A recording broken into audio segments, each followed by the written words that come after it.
नमस्कार CSK news में आप सभी दोस्तों का एक बार फिर से बहुत बहुत स्वागत है। दोस्तों आज हो गए 21 अप्रैल, जो फटाफट बड़ी खबर निकल के आ रहा है। आपको बता दें कि देश भर में संक्रमितों के आंकड़े के बारे में करंट अपडेट जानेंगे, लाइव अपडेट निकल के आ रहे हैं उसके बारे में जानेंगे, दुनिया भर में जो आंकड़े निकल के आ रहे हैं उसके बारे में एक नज़र फटाफट जानेंगे। लेकिन इस बीच आपको बता दें कि बिग ब्रेकिंग न्यूज़ निकल के आ रही है, जहाँ पर चीन को बड़ा झटका लग गया। जी हाँ, दरअसल 1000 कंपनियाँ चीन में काम समेटना शुरू कर दी हैं और अब भारत सरकार से चल रही है बात, 1000 कंपनियां चीन को देंगी झटका। जी हाँ, इसके साथ ही ये भी खबर विस्तार जानेंगे, अगली बड़ी खबर जानेंगे, जहां पर आपको बता दें कि बिग ब्रेकिंग न्यूज़ निकल के आ रही, केंद्र सरकार बड़े राहत पैकेज की एक बार फिर से कर सकती है ऐलान। जी आज करेगी, लगभग कर चुकी है। 46,000 करोड़ के रुपए मंजूरी दे चुकी है। जी हाँ, वित्त मंत्रालय ने, उसके बारे में विस्तार जानेगी किन किन लोगों को मिलेगा। लेकिन इस बीच आपको बता दें अगली बड़ी खबर में जानेगी, जहां पर आपको बता दें कि जर्मनी ने चीन पर ठोका 12 लाख करोड़ रुपए का दावा। जी हाँ, उन्होंने 12 लाख करोड़ का बिल भेज दिया है जर्मनी। इसके बारे में विस्तार से जानेंगे, किस तरीके से चीन की स्थिति खराब होनी शुरू हो गई, इसके बारे में जानेंगे। इस बीच आपको बता दें कि आज मध्य प्रदेश में शिवराज कैबिनेट का होगा गठन। जी हाँ, ये भी आपको खबर विस्तार से बताएंगे। लेकिन इस बीच बड़ी खबर निकल के आ रही है मुंबई से, जहां पर 53 पत्रकार पाए गए हैं कोरोना से संक्रमित। और महाराष्ट्र की हाल क्या है कोरोना को लेकर, नागा बाबाओं ने किया बड़ा ऐलान, उसके बारे में भी विस्तार से जानेंगे। सब कुछ खबरें एक एक करके। लेकिन उससे पहले एक छोटा सा निवेदन, अगर आपने चैनल को अभी तक सब्सक्राइब नहीं किया तो प्लीज़ सब्सक्राइब की लाल बटन दबाकर चैनल को सब्सक्राइब करें। और अगर आप भी मानते हैं कि पीएम मोदी के नेतृत्व में ये देश कोरोना को हराएगा तो वीडियो को लाइक करके अपना समर्थन दर्ज करें। दरअसल पहले बिग ब्रेकिंग न्यूज़ निकल के आ रही है। आपको बता दें कि देश भर में संक्रमितों का आंकड़ा 18,000 हुआ पार। जी हाँ, आपको बता दें कि कल पिछले 24 घंटे में 1235 मामले सामने आए हैं, जहां पे मामला 18,539 को पार कर गया, जबकि मृतकों की संख्या 592 हो चली है। महाराष्ट्र की बात करें तो 466 मामले कल आए हैं, जहां पे अब 4666 मामले हो चुके हैं। जबकि दिल्ली की बात करें तो कल 78 मामले सामने आए, टोटल 2081 मामले हो चले। गुजरात की बात करें तो 196 केसेस आ चुके हैं, जहां पर 1939 टोटल केसेस हो चले। राजस्थान में भी 98 मामले सामने आए, टोटल 1576 हो चले हैं। जबकि तमिलनाडु में भी 43 मामले सामने आए, टोटल 1520 मामले हो चुके हैं। मध्य प्रदेश में भी 78 मामले सामने आए हैं, टोटल 1485 हो चुके हैं। उत्तर प्रदेश की बात करें तो कल 84 मामले सामने आए, टोटल 1184 हो चुके हैं। तेलंगाना में भी 14 मामले सामने आए हैं, टोटल 872 केसेस हो चले हैं। आंध्र प्रदेश में भी 75 आए, टोटल 722। कर्नाटका में 18 मामले कल आए, टोटल 408। केरला में कल 6 मामले, टोटल 407। जम्मू कश्मीर में कल 14 मामले, टोटल 368। पश्चिम बंगाल में कल 29 मामले सामने आए, टोटल 339। हरियाणा में कल 1 मामले सामने आए, टोटल 251। पंजाब में कल 1 मामले सामने आए, टोटल 245। बिहार में कल 17 मामले सामने आए, टोटल 113 मामले हो चले। ओडिशा में भी कल 13 मामले सामने आए, टोटल 74 हो चुके हैं। उत्तराखंड में कल 2 मामले सामने आए, टोटल 46। झारखंड में भी कल 1 मामले सामने आए, टोटल 42 मामले अब तक हो चले। जबकि हिमाचल प्रदेश में कोई मामले नहीं है, टोटल 39 हैं। छत्तीसगढ़ में अभी भी 36 हैं, असम में 35 ही हैं, चंडीगढ़ में 26 हैं, जबकि अंडमान निकोबार से भी 1 मामले आए हैं, टोटल 16 हो चले। तो ये राज्य दर राज्य आंकड़े हैं। फिलहाल चलते हैं अगली बड़ी खबर लेते हैं, जहां पर आपको बता दें कि वित्त मंत्रालय ने केंद्रीय करों में राज्यों के हिस्से के तौर पर 46,000 करोड़ रुपए की दी मंजूरी। जी हाँ, दरअसल आपको बता दें कि केंद्र सरकार ने केंद्रीय करों और शुल्कों में राज्यों के हिस्से के तौर पर 46,000 करोड़ रुपए से अधिक की अप्रैल की किस्त जारी करने को सोमवार को मंजूरी दे दी। दरअसल वित्त मंत्रालय द्वारा इस संबंध में ट्विटर पर जानकारी दी गई। जानकारी के मुताबिक ये किस्त 15वें वित्त आयोग की सिफारिशों के अनुरूप मंजूर किया गया है, यानी जो राज्यों का पैसा था वो राज्यों को दे दिया गया है। इस तरीके से वित्त मंत्रालय ने कल 46,000 करोड़ रुपए आवंटन कर दिया है, सभी राज्यों को उसका हिस्सा दे दिया गया है। तो इस तरीके से बड़ी खबर। चलते हैं अगली बड़ी खबर लेते हैं, जहां पर आपको बता दें कि बिग ब्रेकिंग न्यूज़ निकल के आ रही है। चीन छोड़कर भारत में फैक्ट्रियां लगा सकती हैं 1000 कंपनियां आ रही हैं। जी हाँ, भारत सरकार से चल रही है बात। दरअसल आपको बता दें कि चीन को बड़ा झटका देने की मोड में भारत सरकार है। जी हाँ, आपको बता दें कि पहले तो एफडीआई में बदलाव किया गया, चीन को उससे एक झटका लगा, और दूसरी ये कि अब 1000 से ज़्यादा कंपनियां चीन में जो स्थापित हैं वो भारत की ओर रुख करने वाली हैं और अपना काम समेटने वाली हैं। इसको लेकर भारत सरकार से बात चल रही है। जैसे ही अप्रूवल मिलता है, चीन को सबसे बड़ा झटका लगने वाला है इस कोरोना वायरस लॉकडाउन खत्म होने के बाद, और 1000 से ज़्यादा कंपनियां भारत की तरफ रुख कर सकती हैं। माना जा रहा है कि इन कंपनियों में कम से कम 300 कंपनियां मोबाइल कंपनियां हैं। इसके साथ ही इलेक्ट्रॉनिक्स, मेडिकल डिवाइसेस, टेक्सटाइल तथा सिंथेटिक फैब्रिक्स के क्षेत्र में ये सारी कंपनियां लगने वाली हैं। अगर बातचीत सफल होती है तो चीन को ये अब तक का सबसे बड़ा झटका होगा। जी हाँ, आपको बता दें कि ये यूपी के नोएडा समेत इसी के इर्द गिर्द में लगने वाली भी हैं।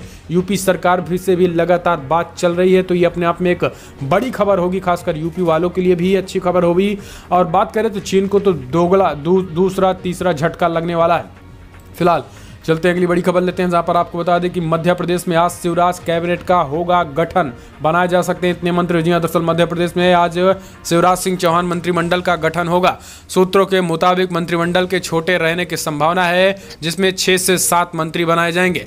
आपको बता दें कि जब से शिवराज सिंह चौहान ने चौथी बार सीएम की कुर्सी संभाली है, तब से मध्य प्रदेश में अकेले ही कोरोना वायरस से प्रदेशों के बिगड़े हालातों को संभाल रहे हैं। सूत्रों के मुताबिक मंगलवार को होने वाले कैबिनेट गठन में कांग्रेस छोड़कर भाजपा का दामन थामने वाले पूर्व सांसद ज्योतिरादित्य सिंधिया के खेमे के 3 लोगों को जगह मिल सकती है। जी हां, आज 3 लोग बनाए जा सकते हैं, जबकि 3 बीजेपी के लोग, यानी लगभग 6 लोगों को मंत्री बनाया जा सकता है। तो ये बड़ी खबर निकल के आ रही। फिलहाल चलते हैं अगली बड़ी खबर। कोरोना वायरस, मुंबई में 53 पत्रकार पाए गए संक्रमित, ज्यादातर में कोई लक्षण नहीं। जी हाँ, दरअसल देश की आर्थिक राजधानी में मुंबई में 53 पत्रकार कोरोना वायरस से संक्रमित पाए गए हैं। इन सभी को आइसोलेशन के लिए भेज दिया गया है। फील्ड में काम कर रहे 171 पत्रकारों के सैंपल इकट्ठा किए गए। इनमें फोटोग्राफर, वीडियो पत्रकार, रिपोर्टर्स शामिल हैं। कई संक्रमित लोगों में से कोई लक्षण नहीं दिखाई दिए। आपको बता दें कि कोविड-19 की जांच के लिए 16 और 17 अप्रैल को आजाद मेडिकल में विशेष शिविर लगाया गया था। इस दौरान पत्रकार 171 मीडिया कर्मियों के लार के नमूने लिए गए थे। इनमें से इलेक्ट्रॉनिक मीडिया और प्रिंट मीडिया के पत्रकार, फोटोग्राफर और कैमरामैन शामिल थे।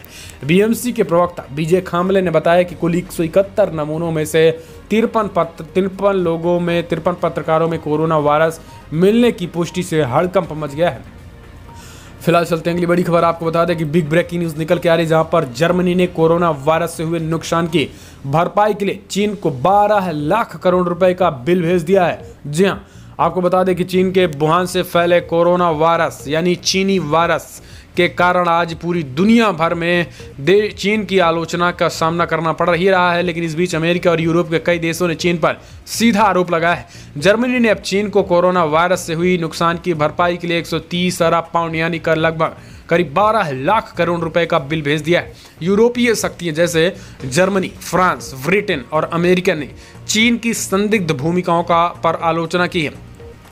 जर्मनी की सबसे बड़े अखबार फील्ड में एक इनोवॉइस छापा गया है। इनमें बताया गया है कि बीजिंग पर बर्लिन की 130 अरब पाउंड की उधारी बाकी है। जर्मनी में अब तक संक्रमण के लगभग 1,45,743 मामले सामने आ चुके हैं। यहाँ 46 लोगों की मौत हो चली है, लेकिन लॉकडाउन की वजह से यहाँ बड़ी भारी आर्थिक तंगी आ चुकी है। इन्हीं को देखते हुए लगभग 12 लाख करोड़ रुपए चीन पर जुर्माना ठोक दिया है।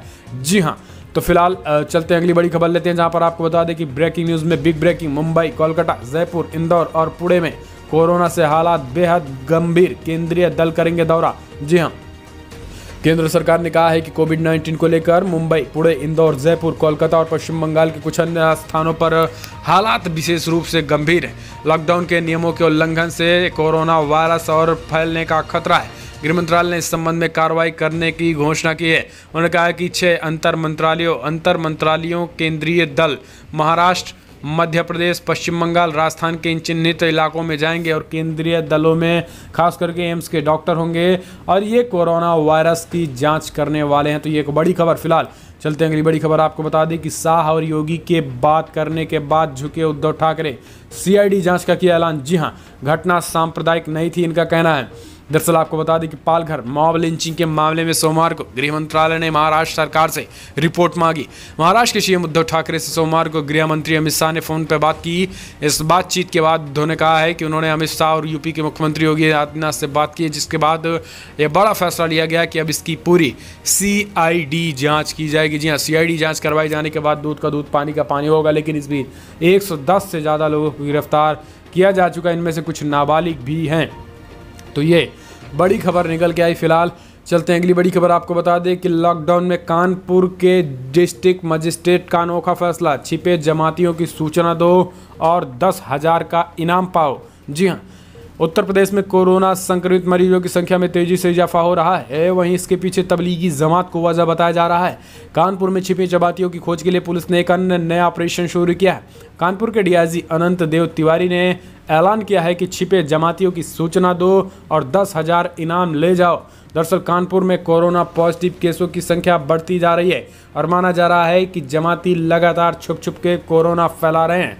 ऐसे में जमातियों को धर पकड़ के लिए अब इन पर खुला इनाम घोषित कर दिया गया है। फिलहाल चलते हैं अगली बड़ी खबर। आपको बता दें कि वुहान में अमेरिकी जांच टीम को चीन नहीं देगा प्रवेश, ट्रंप की मांग को किया खारिज। जी हाँ, अमेरिकी टीम कोरोना वायरस के प्रमुख केंद्र रहे चीन के वुहान में जांच के लिए नहीं जा पाएगी। इस संबंध में अमेरिकी राष्ट्रपति डोनाल्ड ट्रंप ने मांग की थी कि बीजिंग उसे सिरे से खारिज कर दिया है। चीन ने दो टूक कहा है कि अन्य देशों की तरह वो भी कोरोना वायरस का पीड़ित है, अपराधी नहीं है। दरअसल अमेरिका इस बात की जांच में जुटा है कि ये घातक कोरोना वायरस क्या वाकई में वुहान के इंस्टीट्यूट ऑफ वायरोलॉजी से ही निकला है या फिर कहीं और से। लेकिन आप कमेंट के माध्यम से अपनी राय देना ना भूलें। आपको क्या लग रहा है कि क्या ये वाकई में वुहान के इंस्टीट्यूट से ही निकला है या फिर चीन जिस तरीके से अपने आप को पीड़ित बता रहा है, क्या वाकई में पीड़ित है या फिर वो अपराधी? कमेंट के माध्यम से अपनी राय देना मत भूलेगा। फिलहाल चलते हैं अगली बड़ी खबर लेते हैं। दुनिया भर के जरिए एक नज़र आंकड़े डाल लेते हैं। दुनिया भर के रिपोर्ट में अब तक बात करें तो 24,35,000 जी हाँ 24,35,000 कन्फर्म केसेज आ चुके हैं। जी हाँ, आपको बता दें कि 35,000 कन्फर्म केसेज आ चुके हैं, जबकि 1,67,000 लोगों की मौत हो चुकी है। अगर वर्ल्ड वाइड बात करें तो अमेरिका में 7,77,000 कन्फर्म केसेज आ चुके हैं, जबकि 41,300 लोगों की मौत हो चुकी है। स्पेन की बात करें तो 2 लाख कन्फर्म केसेज आए, जबकि 20,500 लोगों की अब तक मौत हो चली है। इस बीच इटली की बात करें तो 1,81,000 मामले आए हैं, जबकि 24,000 लोगों की मौत हो चुकी है। 1,46,000 कन्फर्म केसेस जर्मनी में आए तो 46,100 लोगों की मौत हो चली है। यूनाइटेड किंगडम यानी ब्रिटेन में 1,24,000 मामले आए हैं तो 16,500 लोगों की मौत हो चली है। फ्रांस की बात करें तो 1,14,000 मामले हैं, जबकि 20,000 लोगों की मौत हो चली। तो दुनिया भर में ये हाहाकार के आंकड़े हैं। फिलहाल चलते हैं अगली बड़ी खबर लेते हैं, जहां पर आपको बता दें कि केंद्र सरकार की आपत्ति के बाद केरल सरकार का यू टर्न, लॉकडाउन में दी गई ढील को बदलने का किया फैसला। जी हाँ, दरअसल देश में कोरोना वायरस के बढ़ते प्रसार को रोकने के लिए लॉकडाउन को 3 मई तक बढ़ा दिया गया। वहीं केरल सरकार यानी लेफ्ट की सरकार ने मोदी सरकार का विरोध यानी मोदी सरकार के बात का इग्नोर करते हुए लॉकडाउन में उन्होंने छूट दी थी और रेस्टोरेंट कई इलाकों में बसों को चलाया, स्टेशनरी सामानों को देने की पूरी तरीके से दुकानें खोल रखी थी। जिसके बाद गृह मंत्रालय ने इस पर ऐतराज जताया, रिपोर्ट मांगी, रिपोर्ट तलब किया उनसे, जिसके बाद केरल सरकार ने फैसला लेते हुए अपने मामले पर पलटी मार दी और उन्होंने फिलहाल इन सब पर रोक लगा दी है। फिलहाल चलते हैं अगली बड़ी खबर। आपको बता दें कि बड़ी खबरों में बड़ी खबर, ठाकरे को विधान परिषद का सदस्य मनोनीत करने से राज्यपाल को कौन रोक रहा है? संजय रावत ने साधा बीजेपी पर निशाना। जी हां, दरअसल शिवसेना नेता संजय रावत ने सोमवार को प्रश्न किया है कि महाराष्ट्र के राज्यपाल भगत सिंह कोश्यारी को मुख्यमंत्री उद्धव ठाकरे को राज्यपाल कोटा से विधान परिषद के लिए मनोनीत करने के लिए राज्य मंत्रिमंडल सिफारिश की मंजूरी देने से कौन रोक रहा है? रावत ने कहा कि कोश्यारी का भाजपा से झुकाव कोई छिपी बात नहीं है, लेकिन ये वक्त राजनीति करने का नहीं है। इस तरीके की बातें संजय रावत ने कहा है। लेकिन इस बीच आपको बता दें ऐसा इसलिए है क्योंकि अगर उद्धव ठाकरे विधान परिषद के लिए नियुक्ति राज्यपाल द्वारा नहीं किया जाते तो इनकी कुर्सी जाने वाली है, क्योंकि वर्तमान में उद्धव ठाकरे न तो विधान परिषद ना ही विधानसभा किसी भी सदन के सदस्य नहीं हैं। ऐसे में मुख्यमंत्री बनने के लिए कम से कम उन्हें किसी न किसी सदन का सदस्य होना बेहद जरूरी है।